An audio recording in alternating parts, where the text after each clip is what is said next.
She'd never been to a casino before. It looked different than what she imagined, or rather, it was different from what she had seen in movies or on TV. It was clean, but somehow still felt gritty. And it wasn't so much packed with people as it was with smoke, the air nearly opaque with pearly ropes of it curling in the air like snakes. She was supposed to meet him in a restaurant somewhere in the building. She hadn't even known casinos could have restaurants in them. How anyone could eat anything in this place when the very air tasted like cancer was beyond her. But she hadn't gotten to choose the place, only the meeting.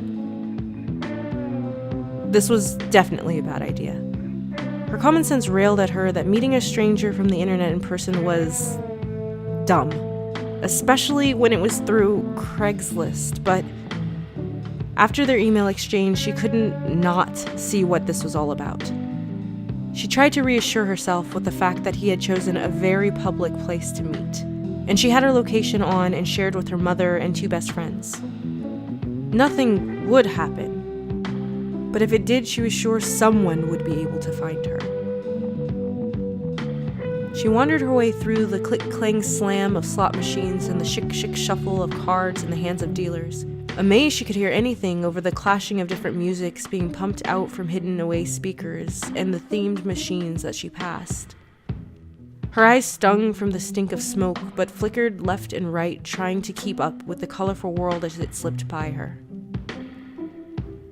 She came across the restaurant after a few minutes of walking and strolled up to the hostess desk. "How many in your party?" the woman at the stand asked. "I'm meeting someone.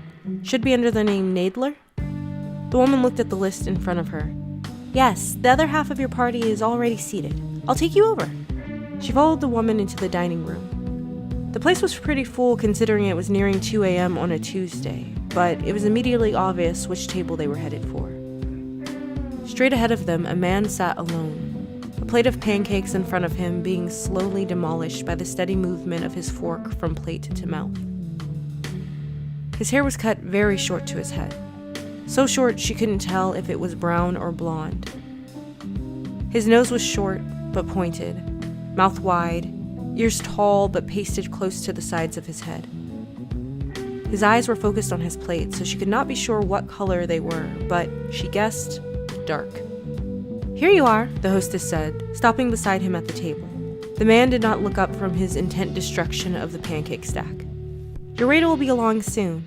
And then the hostess was gone, and she was left standing awkwardly at the side of the table, being ignored by this stranger. Hi?" she tried, failing a casual tone by a mile. "You're Nadler?" The man said nothing, instead waving his butter knife at the open seat across from him while tucking a triangle of syruped bread into his mouth. She sat, but didn't say anything else. He didn't either. After a minute, a waiter appeared at the table and took her drink order, promising to return for her food. The man had still not looked up, and she watched on with a bit of horror as the plate before him was cleared in short order. Finally, he set his fork and knife down, leaned back in his chair, and picked up a cloth napkin to wipe away the stickiness on his mouth and hands. She sat forward, beginning to ask again if the man was Nadler. "She'll have the old-fashioned flapjack stack," he said suddenly, without looking away from the hands he was still busy wiping up. "No eggs, no bacon, no drink. Just 5 cakes." "All right, will that be all?" came a voice from over her shoulder, and she turned to see the waiter. "That's it." The waiter smiled, placing the already ordered glass of water in front of her before turning away to put in the food order.